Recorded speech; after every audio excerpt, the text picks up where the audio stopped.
kid, so my father would take me to the movies all the time. That was the thing we did together.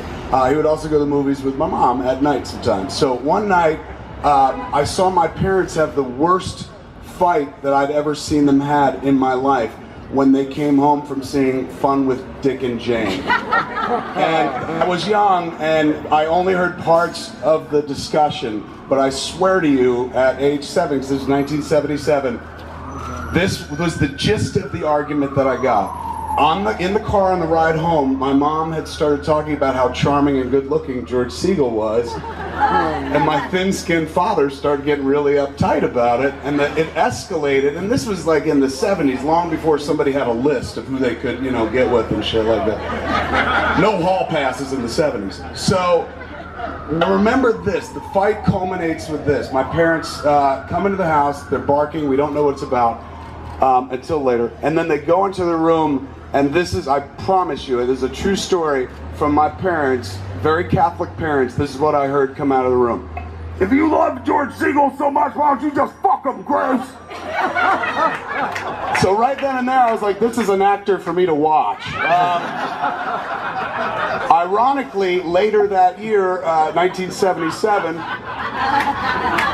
the film Star Wars would come out. I went to see that with my father. Right after that, there was a movie that I desperately wanted to see called Roller Coaster, which starred George as well.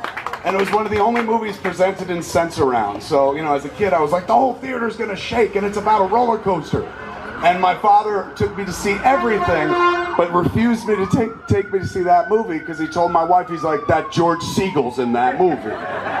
So my mother goes, fine, I'll take Kevin instead. And then my dad was like, well, no, then I'm going too.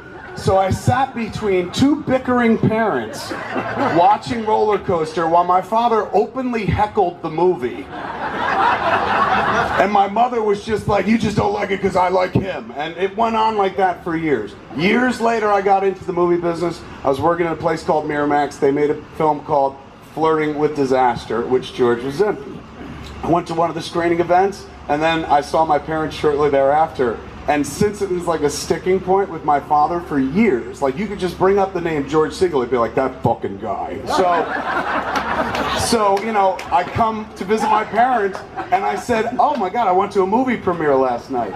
And my parents, we're from small towns, like, who was there? They wanted to know famous people. So I was like, oh, I saw Lily Tomlin, I saw Ben Stiller.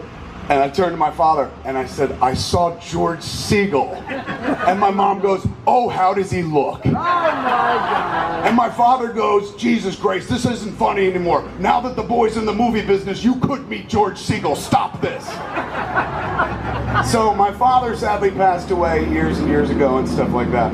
But when I told my mother that I was working on the Goldbergs, I called, she was like, oh my God, I can't wait to hear all about it. When I called her after my first day, I said, hey, I worked with George Segal. She goes, how does he look, and is he into 70-year-olds? So when this is all done, dude, there's some woman in Jersey who wants to Segal your George. But the important thing is this.